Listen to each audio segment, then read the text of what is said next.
새벽 6시 알람이 울기 전에 윤은주의 눈이 떠졌다. 38년째 반복되는 아침이었다. 옆자리는 이미 차가웠다. 남편 박상철은 언제부터인가 거실 소파에서 잠들기 시작했고 이제는 그것조차 자연스러워졌다. 관사 청소부로 일하는 은주의 하루는 기계적이었다. 새벽 7시에 출근해서 복도를 닦고 화장실을 청소하고 쓰레기를 정리한다.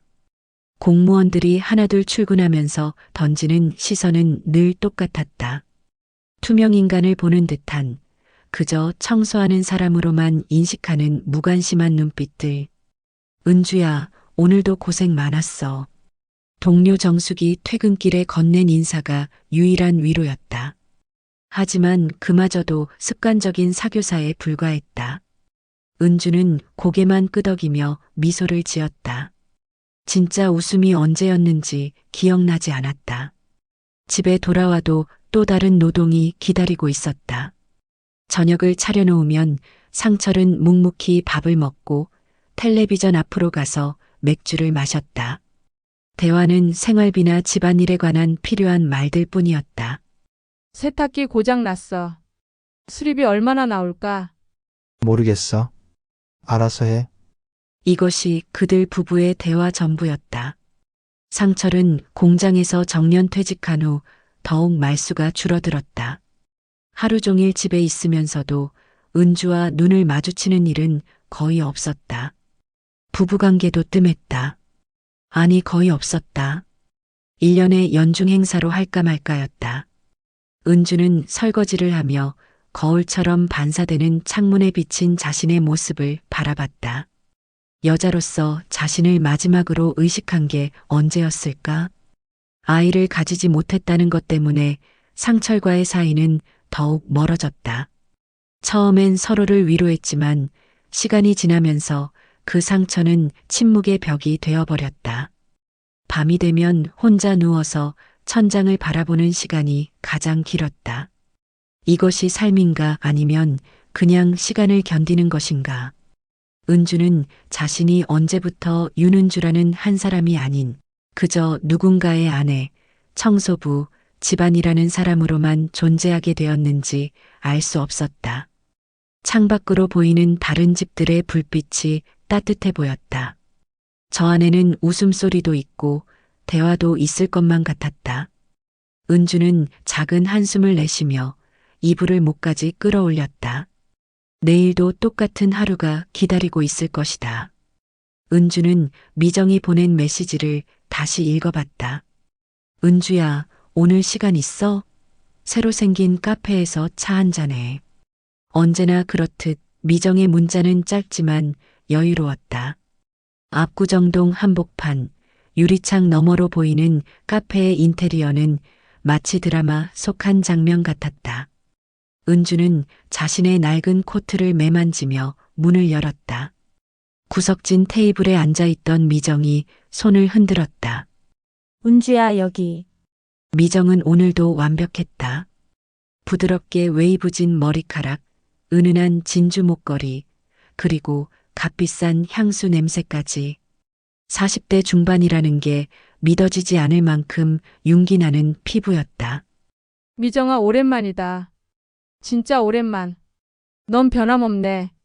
미정의 눈이 은주의 옷차림을 훑었다가 금세 다른 곳으로 향했다.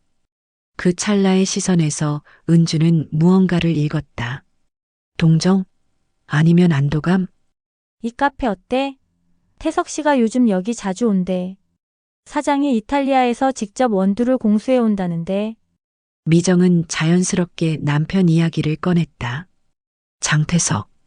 대형 건설회사 임원인 그는 미정에게 아낌없는 사랑을 쏟아붓는 것으로 유명했다. 결혼 15년이 넘었는데도 여전히 신혼처럼 다정했다는 소문이 동창회 때마다 화제였다. 태석 씨가 참 잘해주시나 봐. 너무 잘해줘서 탈이지 뭐 진짜. 어제도 갑자기 꽃다발을 들고 와서는 당신이 세상에서 제일 예뻐라고 하는 거야. 진짜 민망해 죽는 줄 알았어. 미정이 웃으며 말했지만 은주의 가슴 한편에는 시린 바람이 스쳤다. 언제 상철이가 마지막으로 자신을 예쁘다고 했던가? 아니, 애초에 그런 말을 들어본 기억이 있기나 한가? 부러워. 나는 상철 씨한테 그런 말 들어본 지가 언제인지. 신혼 때는 달랐잖아. 시간이 지나면 다 그런 거 아닌가? 미정의 말에는 위로가 담겨 있었지만 동시에 자신의 행복을 숨기려는 조심스러움도 엿보였다. 은주는 고개를 끄덕이며 차를 홀짝였다. 씁쓸했다. 은주 너는 요즘 어떻게 지내? 군청 일은 재밌어? 재밌을 게 뭐 있어. 매일 똑같은 일의 반복이지. 그래도 안정적이잖아. 태석 씨는 요즘 스트레스가 많아서 집에 오면 예민해.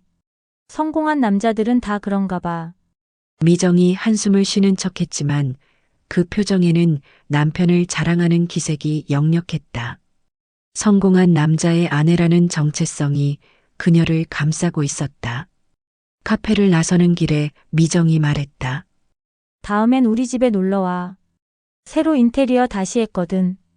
은주는 미정의 뒷모습을 바라보며 걸었다. 하이힐 소리가 경쾌하게 아스팔트를 두드렸다.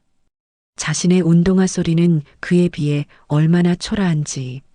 집으로 돌아가는 지하철 안에서 은주는 창밖을 바라봤다. 어둠이 내리고 있었다. 미정과 함께한 시간은 언제나 이랬다. 겉으로는 즐거웠지만 집에 돌아가면 더 큰 공허감이 밀려왔다. 나는 누구인가? 은주는 자문했다. 남편에게는 투명 인간이고 친구에게는 동정의 대상이며 직장에서는 그저 업무를 처리하는 기계 같은 존재. 62년을 살아오면서 진정한 자신이 누구인지 한 번도 제대로 알아본 적이 없었다. 창밖의 네온 사인들이 빠르게 스쳐 지나갔다. 화려하고 반짝이는 것들 사이로 은주의 얼굴이 흐릿하게 비쳤다. 미정이 감기 몸살로 누워있다는 연락을 받고 은주는 죽 한 그릇을 끓여들고 그녀의 집을 찾았다. 화려한 아파트 현관을 열고 들어서니 평소와 달리 커튼이 모두 쳐져 있어 실내가 어둠침침했다. 미정아, 어디 아파? 거실 소파에 웅크리고 있던 미정이 고개를 들었다. 언제나 완벽하게 화장을 하고 있던 그녀의 맨얼굴이 이렇게 초라해 보인 건 처음이었다. 부은 눈가에 눈물 자국이 마르지 않아 있었다. 은주야, 고마워. 미정의 목소리가 떨렸다. 은주는 주방에서 죽을 데우며 무언가 이상함을 느꼈다. 감기로 누워있는 사람치고는 너무 우울해 보였고 집 안 분위기도 평소와 달랐다. 이거 먹고 약 먹어. 그런데 태석 씨는? 출장? 아니, 회사에. 미정이 말을 흐렸다. 죽을 한 숟가락 뜨던 그녀가 갑자기 숟가락을 내려놓고 고개를 떨구었다. 은주야, 나 정말 힘들어. 뭐가? 어디 아픈 데 있어? 몸이 아닌 게 아니야. 마음이 너무 아파. 미정의 눈에서 또다시 눈물이 흘러내렸다. 은주는 당황스러워하며 그녀 옆에 앉았다. 항상 부러워만 했던 친구의 이런 모습을 본 건 처음이었다. 태석 씨가 나를 너무 가지려고만 해. 하루도 떨어져 있을 수 없다고, 나 없으면 못 산다고. 성 중독자야. 미정이 떨리는 목소리로 말했다. 그게 나쁜 일이야. 얼마나 좋아. 우리 상철 씨는 내가 죽어도 모를 텐데. 아니야, 은주야. 너는 몰라. 숨이 막혀. 화장실 갈 때도 따라와. 친구들 만나는 것도 싫어해. 나한테만 매달려 있으려고 해. 내가 조금이라도 다른 생각을 하면 삐져. 심지어 너랑 만나는 것도. 미정의 고백이 이어질수록 은주의 표정이 복잡해졌다. 매일 선물을 사와. 매일 사랑한다고 해. 매일매일 해. 그런데 왜 이렇게 무서울까? 왜 이렇게 답답할까? 미정이 두 손으로 얼굴을 가렸다. 나도 사랑받고 싶었어. 정말 간절했어. 그런데 막상 이렇게 되니까 나 자신이 사라지는 것 같아. 내 의견도, 내 취미도, 내 친구들도. 모든 게 태석 씨 중심이 되어버렸어. 은주는 말없이 미정의 어깨를 두드려 주었다.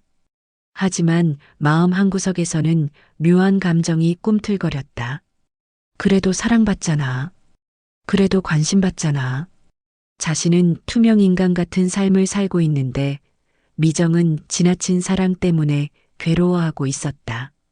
이해하면서도 동시에 부러웠다. 은주의 마음속에서 오래 잠들어 있던 갈망이 꿈틀거리기 시작했다. 미정의 눈물이 마르고 나서야 은주는 말문이 트였다. 그런데 정말 힘들어? 응. 미정이 고개를 끄덕였다. 매일매일이 숨막혀. 아침에 눈 뜨면 태석 씨가 벌써 나를 바라보고 있어. 무슨 생각하냐고, 어디 아프냐고, 뭘 하고 싶냐고. 화장실 갈 때까지 따라와서 문 앞에서 기다려. 은주는 숨이 멎을 것 같았다. 그토록 부러워했던 관심이 미정에게는 질식할 만큼 무거운 짐이었다니. 근데 그게 나쁜 건 아니잖아. 사랑해서 그러는 거잖아. 사랑? 미정이 쓴웃음을 지었다. 이게 사랑이야? 나는 그냥 태석이의 소유물 같아. 내 생각, 내 감정, 내 시간. 아무것도 내 것이 아니야. 은주의 가슴이 복잡하게 뒤엉켰다. 한편으론 미정이 이해됐다. 숨막힐 것 같은 그 답답함이. 하지만 동시에 배가 아팠다. 자신은 공기처럼 취급받는데 미정은 사랑이 과해서 고민이라니. 그래도 적어도 너는 필요한 사람이잖아. 필요한 게 아니라 집착이야, 은주야. 미정이 은주의 손을 잡았다. 너는 몰라. 아무도 신경 써주지 않는다고 서운해하지만 그게 얼마나 자유로운 건지 모르잖아. 자유롭다고? 은주는 목이 메었다. 62년 동안 누구에게도 필요하지 않았던 그 시간들이 자유였다고? 나는 그냥 한 번이라도 누군가에게 소중한 사람이고 싶어. 은주의 목소리가 떨렸다. 상철 씨는 내가 있든 없든 상관없어 해. 애들은 돈 필요할 때나 연락하고. 나는 정말 투명인간 같아. 두 여자는 서로를 바라보며 침묵했다.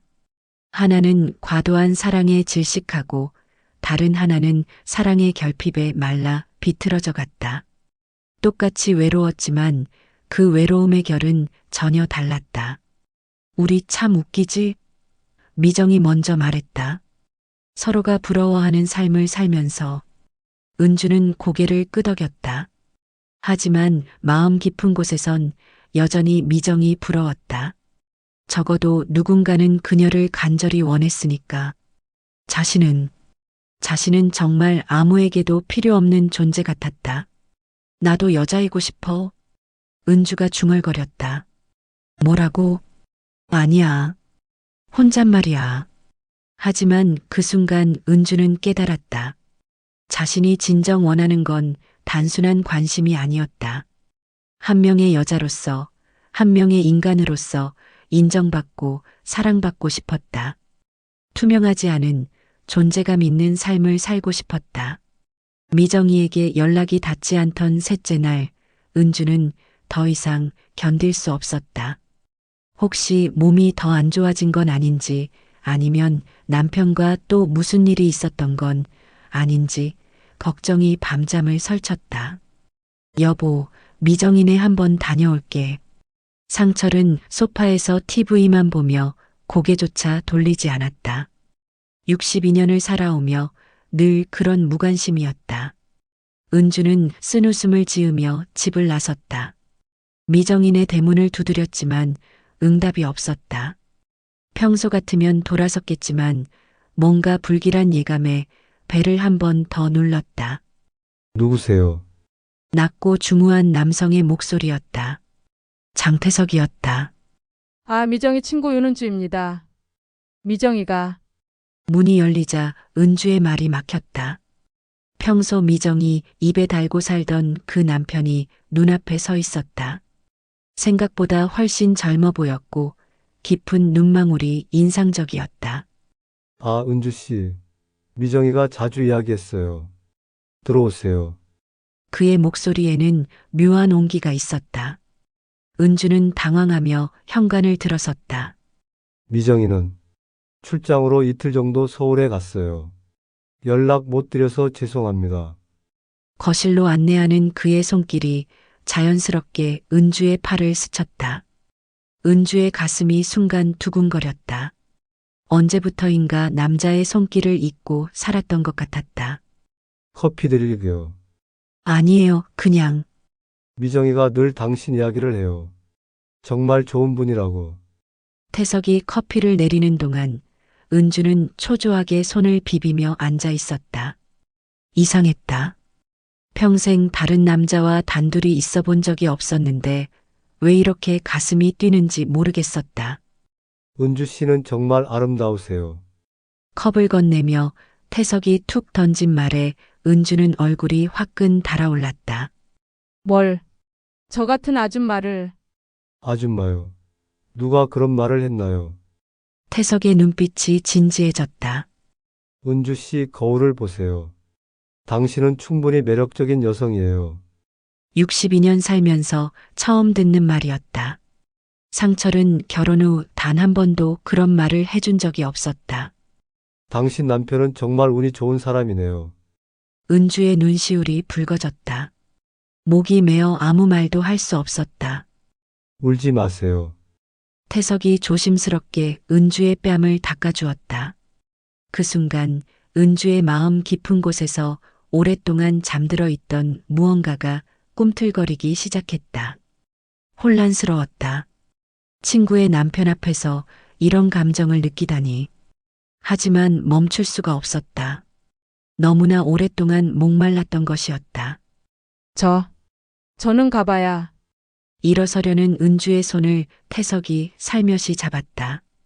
당신이랑 친해지고 싶어요, 은주 씨.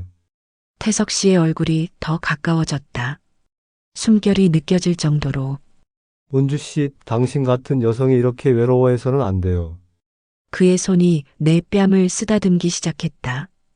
부드럽고 따뜻했다. 우리 남편의 거친 손과는 완전히 달랐다. 이렇게 따뜻한 사람이 있다니. 시간이 멈춰버렸으면 좋겠다고 생각했다. 은주 씨, 네. 당신을 행복하게 해드리고 싶어요. 그 순간 태석 씨가 내 얼굴에 키스해줬다. 미칠 것 같았다. 문자를 주고받은 후 잠자리에 들었다. 하지만 쉽게 잠들 수가 없었다. 계속 어제가 떠올랐기 때문이다. 태석 씨의 따뜻한 손길, 부드러운 목소리. 당신은 참 아름다워요. 그 말이 자꾸만 귓가에 맴돌았다. 다음 날도 그 다음 날도 마찬가지였다. 태석 씨에게서 문자가 계속 왔다. 안부를 묻는 문자, 힘내라는 응원의 문자. 그럴 때마다 가슴이 뛰었다. 누군가 나를 신경 써준다는 게 이렇게 고마운 일인지 몰랐다. 하지만 만나자는 제안은 계속 거절했다. 미정이 생각 때문이었다. 그리고 3일째 되던 날 미정이에게서 전화가 걸려왔습니다. 은주야, 요즘 어떻게 지내? 그냥 뭐 지내지. 너는? 나도 그래. 그런데 말이야, 요즘 좀 이상해. 뭐가? 우리 태석 씨가 요즘 나한테 관심이 없어. 그 순간 가슴이 철렁 내려앉았다. 며칠 후 태석이에게 문자가 왔다. 은주 씨, 많이 고민하고 계시죠? 내전은 기다릴 수 있어요. 언제든지. 태석 씨의 그 문자를 보는 순간 마음이 크게 흔들렸다. 이런 사람이 내 곁에 있다는 게 꿈만 같았다. 하지만 동시에 두려움이 밀려왔다. 이 감정, 이 관계가 어디까지 이어질지 하면 안 된다는 걸 알면서도 자꾸만 끌리는 감정. 일주일이 흘렀다. 태석 씨의 문자는 계속 이어졌지만 나는 만나지 않았다. 하지만 그 일주일 동안 제 안에서는 분명한 변화가 일어나고 있었다. 거울 속을 바라볼 때마다 예전과는 다른 사람이 내 앞에 서 있는 듯 했다. 태석 씨의 눈에는 기대감이 가득해 보였다. 아마 내가 마음을 바꿨다고 생각한 듯 했다. 그동안 어떻게 지내셨어요? 하고 내가 물었다. 많이 생각했어요. 그래서 오늘 만나자고 한 거예요. 태석 씨가 미소를 지었다. 내가 무슨 말을 꺼내려는 순간 태석 씨가 먼저 입을 열었다. 은주 씨, 저 정말 기뻐요. 당신의 마음을 열어주셔서. 나는 잠시 숨을 고른 뒤 차분히 말했다. 태석 씨, 제 말 좀 들어보세요. 네, 말씀하세요. 저는 더 이상 만날 수 없을 것 같아요. 그 말을 듣는 순간 태석 씨의 표정이 굳어졌다. 왜요? 혹시 제가 뭘 잘못했나요? 아니에요. 잘못한 건 없어요. 그런데 태석 씨와 그 시간을 보내고 나서 깨달았다. 나도 주인공이 될 수 있다는 것을. 태석 씨가 말했다. 그럼 저와 함께 새로운 시작을. 아니에요. 저 혼자서요. 내가 단호히 말했다. 태석 씨의 얼굴에 실망감이 스쳤다. 태석 씨, 고마워요. 정말 고마워요. 하지만 이제 저는 제 길을 가려고 해요. 아무에게도 의존하지 않고 제 힘으로요. 태석 씨가 한숨을 내쉬었다. 아쉽네요. 저도 아쉬워요. 하지만 이게 맞는 것 같아요. 나는 그렇게 말하고 자리에서 일어났다. 태석 씨도 미정 씨와 잘 지내세요. 미정 씨도 사랑받고 싶어 하는 여자예요. 다만 방식이 다를 뿐이죠. 태석 씨가 조용히 고개를 끄덕였다. 은주 씨의 선택을 존중하겠습니다. 감사합니다. 나는 마지막으로 인사를 하고 카페를 나섰다.